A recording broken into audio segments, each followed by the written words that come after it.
se encuentra en un órgano o sistema, sino en múltiples órganos o sistemas. Y vamos a ver que esto tiene que ver en cerebro, en piel, en hueso, etc.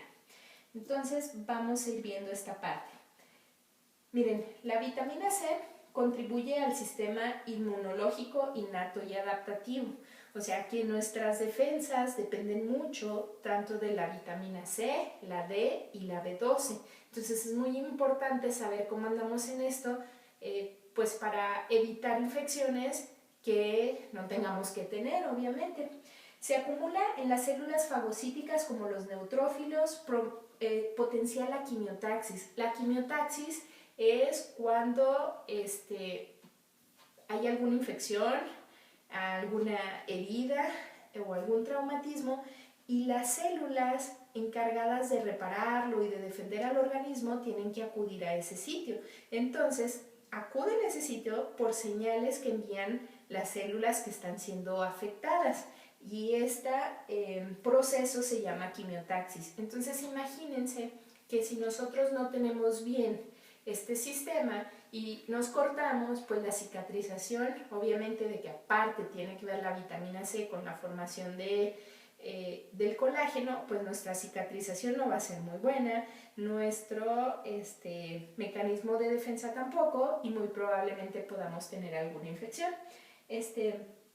También vemos que tiene que ver con la generación de especies reactivas a oxígeno como respuesta de defensa hacia los microbios, que potencia la diferenciación entre los linfocitos, es decir, para que sean más específicos y ataquen realmente al organismo que tienen, a la bacteria que tienen que atacar.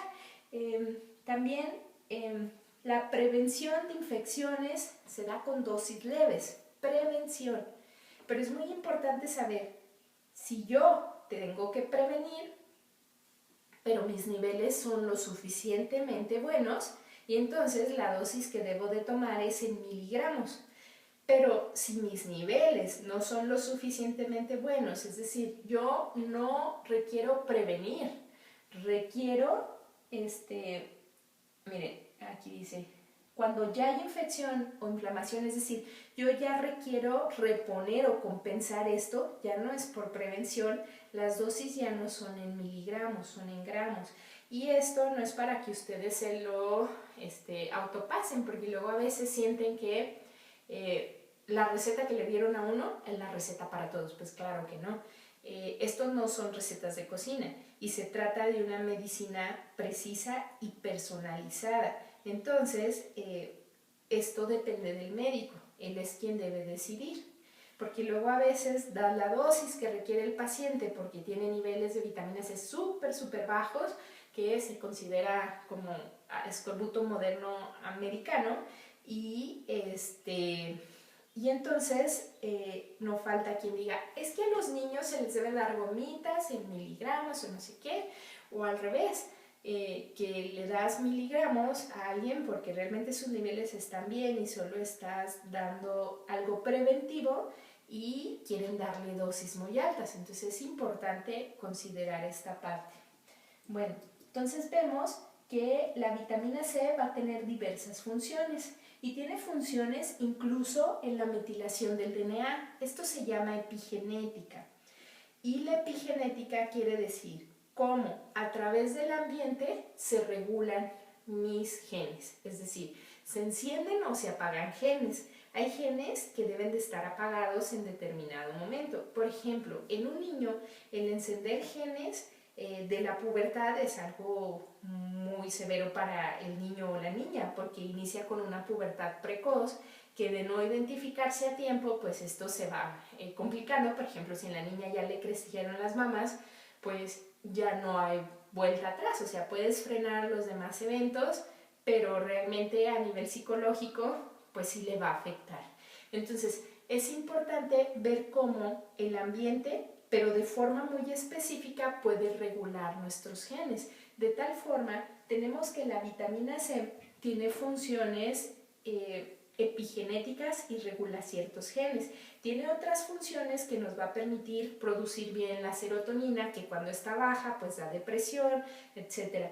pero tiene más de 60 funciones y es importante conocer el mecanismo para que una vez que uno evalúa al paciente pueda saber hacia dónde puede estar esta causa. Es decir, yo tengo un paciente que tiene depresión, que tiene múltiples moretones, que le salen espontáneos, que luego le pregunto, oiga, ¿y esos moretones? Y piensa que es olvidadizo, porque no se acuerda cuando se pegó, que tiene problemas de concentración, que tiene fatiga. Bueno, todo eso ya me va orientando que puede ser una deficiencia de vitamina C. Ahora, si yo tengo un paciente que tiene solo fatiga, que llega y está muy pálido, yo puedo pensar que esa fatiga puede ser por una anemia, por deficiencia de hierro. Y entonces ahí yo ya tengo que decidir qué estudio le puede ser más oportuno. También a veces dicen, no, ya ni me pide estudios. Todos los estudios que me piden me salen normales, sí, pero es que salen normales porque no te los pidieron pensando en esto. Y es decir, si yo puedo solicitar muchos estudios, pero la probabilidad de que salgan ahí el problema depende de qué tan detallada es la evaluación médica que se hace. Entonces, por eso es importante considerar de forma integral al paciente. Bueno, miren, aquí también tiene que ver con la formación de colágeno, con el metabolismo energético. La vitamina C tiene que ver con la formación de energía. A mí me gusta mucho platicarles a los pacientes que es como nuestra pila del celular.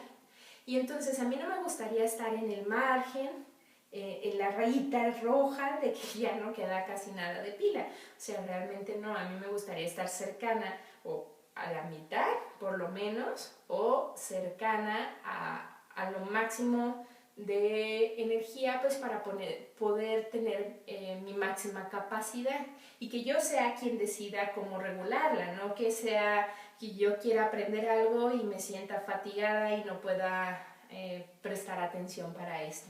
Entonces, por eso es relevante enfocarnos en todos los aspectos.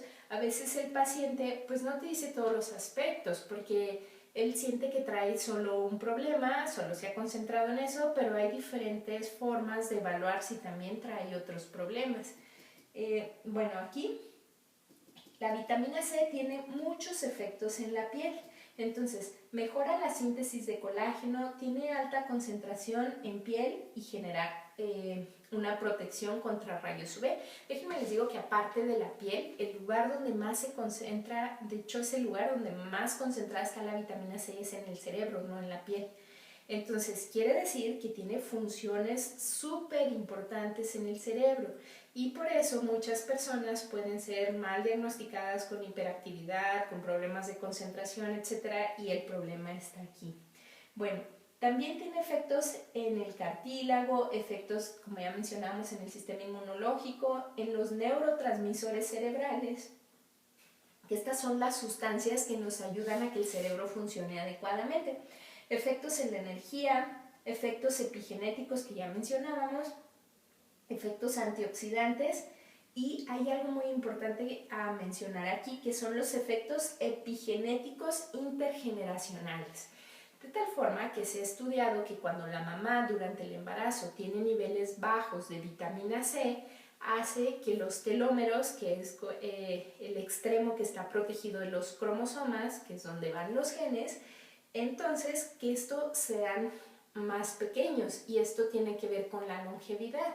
Es decir, si nuestra madre durante el embarazo tenía buenos niveles de vitamina C, es mucho más probable que nosotros vivamos una vida más larga. Entonces sí es relevante este punto, además de otras funciones que vamos a ir viendo.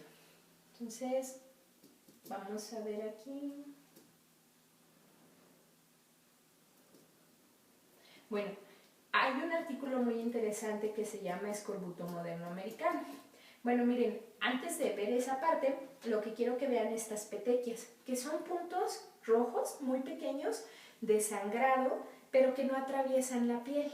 Y que muchos de los pacientes que tienen esta deficiencia, cuando tienen niveles de estrés más altos, los presentan y al otro día, a los 2 días, se desaparecen. Pero sí es importante, es como un regulador para ellos, para saber qué tan estresados ya están y que deben de tomar ciertas precauciones. Sin embargo, esto entra dentro de lo que se llama fragilidad capilar. y la deficiencia de vitamina C da fragilidad capilar. ¿Qué síntomas se pueden tener en la fragilidad capilar? Pues se puede tener el sangrado nasal, que es epistaxis, que es más frecuente que sangre la nariz cuando tienes una infección o cuando hay calor o con cualquier pequeño traumatismo. Entonces muchas veces van al otorrino, se les hacen todos los estudios y todo sale normal, y a veces tienen que hacerles hasta una cirugía para limitar este sangrado. Bueno, ¿por qué pasa esto? Pasa esto porque los vasos sanguíneos tienen colágeno, y este colágeno en la deficiencia de la vitamina C es deficiente, y al estar deficiente lo importante es que cuando se vasodilata, se dilata pues ese vaso, es más fácil que sangre. ¿Y cuándo se va a dilatar? Pues ante la infección, como hay inflamación, es más fácil que se dilate, ante el calor o ante el traumatismo. Por eso es importante también checar esto en estos pacientes. Bueno, y también puede haber sangrado de encías al lavarse los dientes. Manifestaciones de este artículo que habla sobre escorbuto moderno. Bueno, primero dice que hay un subdiagnóstico o un diagnóstico erróneo, y que a veces se menciona que el paciente tiene autismo o alguna otra condición neurológica. Por lo tanto, dice que todo niño con problema neurológico se debe descartar la deficiencia de vitamina C antes de descartar otros problemas más severos. No quiere decir que todos los niños con problemas neurológicos van a tener esto, pero sí es algo que tenemos que pensar, buscar, porque hay tratamiento y se corrige. Y entonces imagínense qué triste vivir toda tu vida con un diagnóstico de autismo cuando tenías otras opciones y podías ser más funcional.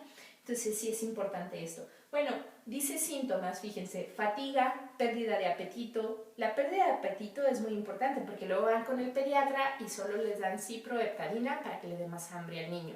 Bueno, ¿y cuál es la causa de la pérdida del apetito? Pues no sé, se ve muy sano y más bien es que no quiere comer. Entonces, denle esto. No, no se vale, porque muchas de las veces es deficiencia de zinc o deficiencia de vitamina C o incluso de B12. Hiperkeratosis folicular. Las personas que tienen los granitos aquí, generan más queratina en cada folículo, y muchas veces puede ser por resistencia a la insulina o por otras causas, pero dentro de ellas también puede ser deficiencia de vitamina A o de vitamina C.